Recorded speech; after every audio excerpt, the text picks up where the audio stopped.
بسم اللہ الرحمن الرحیم تلک الدار الآخرۃ نجعلها للذین لا یریدون علوا فی الارض ولا فسادا۔ پارہ نمبر 20 سورہ قصص، رکوع نمبر 9، آیت نمبر 83 تا 88۔ مذکورہ آیتوں کا خلاصہ یہ ہے کہ ثواب اللہ خیر ان لوگوں کے لیے ہے جو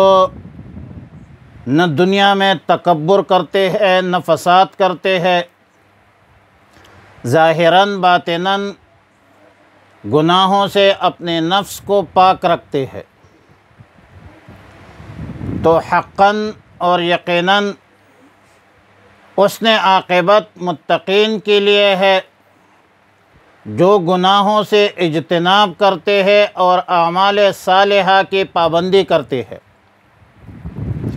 من جاء بالحسنۃ فلہ خیر منہا، جو شخص نیکی کر کے آئے گا تو اس شخص کو مقتضی عمل سے بہتر اجر و ثواب ملے گا۔ نیک عمل کا مقتضی تو یہ ہے کہ اس کو اس کی حیثیت کے مطابق اس کے عمل کے حیثیت کے عوض ثواب ملنا چاہیے، لیکن اللہ رب العالمین کے فضل و کرم سے اس نیک عمل کا بدلہ کم از کم 10 گنا ملے گا، اور جو برائی کرے گا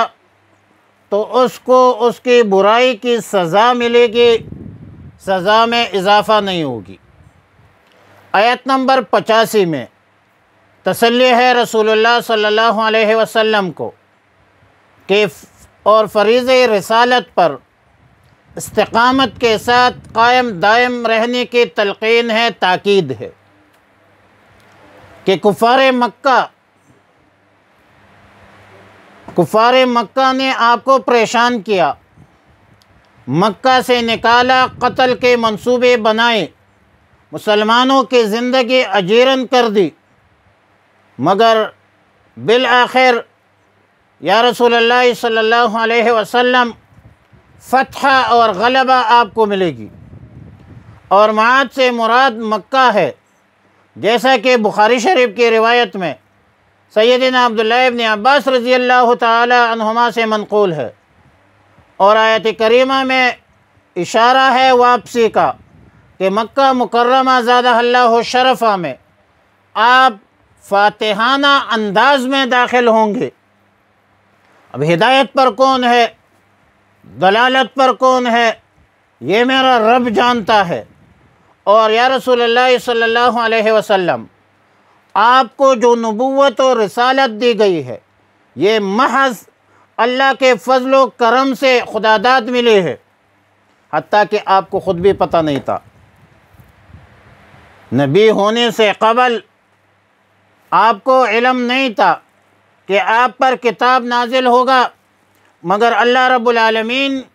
کے مہربانی سے، فضل سے، کرم سے آپ پر قرآن کریم نازل ہوئی، لہٰذا آپ ان کفار، فجار، مشرکین، منکرین، منافقین کے خرافات کی طرف توجہ نہ دے اور ان بدبختوں کے تائید نہ کرے، اور جب اللہ کے احکام آپ پر نازل ہو چکے تھے تو یہ منکرین، مشرکین آپ کو کسی طریقے سے ان احکامات پر عمل کرنے سے روکنے کی کوشش کریں گے، لیکن یا رسول اللہ صلی اللہ علیہ وسلم آپ بدستور اللہ کی طرف لوگوں کو بلائے، فریضہ رسالت کو آپ سر انجام دے اور اللہ کی طرف، اللہ کے دین کی طرف لوگوں کو دعوت دے۔ ظاہر ہے کہ یہ خطاب تو رسول اللہ صلی اللہ علیہ وسلم کو ہے، لیکن تعلیم ہے امت کو کہ وَلَا تَكُونَنَّ مِنَ الْمُشْرِكِينَ۔ آیت نمبر 82 میں فرمایا کہ اللہ کے بغیر کوئی غیر نہیں ہے، اللہ کے بغیر کسی غیر کو مت پکارو، اللہ کے بغیر کوئی عبادت کا لائق اور مستحق نہیں ہے، اللہ کی ذات اور صفات میں کوئی شریک نہیں ہے، اور کل شیء ہالک الا وجہ، وجہ سے مراد ذات باری تعالیٰ ہے۔ معنی یہ ہوگا کہ ذات باری تعالیٰ کے بغیر ہر چیز نے فنا ہونا ہے، کل من علیہا فان ویبقى وجہ ربک ذو الجلال والاکرام۔ بعض مفسرین لکھتے ہیں کہ وجہ سے مراد اخلاص ہے، جو صرف اور صرف اللہ ہی کے مرضی اور منشا کے مطابق ہوتی ہے، وہ باقی رہے گی۔ اللہ کی حکومت ہے، اللہ کی سلطنت ہے، جس کا ظہور کامل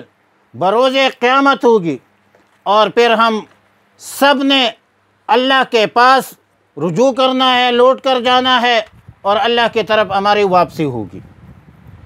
تلک الدار الآخرۃ، یہ اگر آخرت کا نجعلھا ہم خاص کر دیتے ہیں للذین ان لوگوں کے لیے لا یریدون علوا جو نہیں چاہتے تکبر فی الارض زمین پر، ولا فسادا اور نہ چاہتے ہیں زمین پر فساد اور فتنہ، والعاقبت اور انجام نیک، حسن عاقبت للمتقین متقین کے لیے ہے۔ من جاء بالحسنت جو کوئی آئے گا بالحسنت نیکی کے ساتھ، فلہو خیر منہا تو اس کے لیے ہوگا بہتر بدلہ اس نیکی سے، ومن جاء بالسیئۃ اور جو آئے گا ببرائی کے ساتھ، فلا یجزا تو بدلہ نہیں ملے گا الذین عملوا السیئات سیئات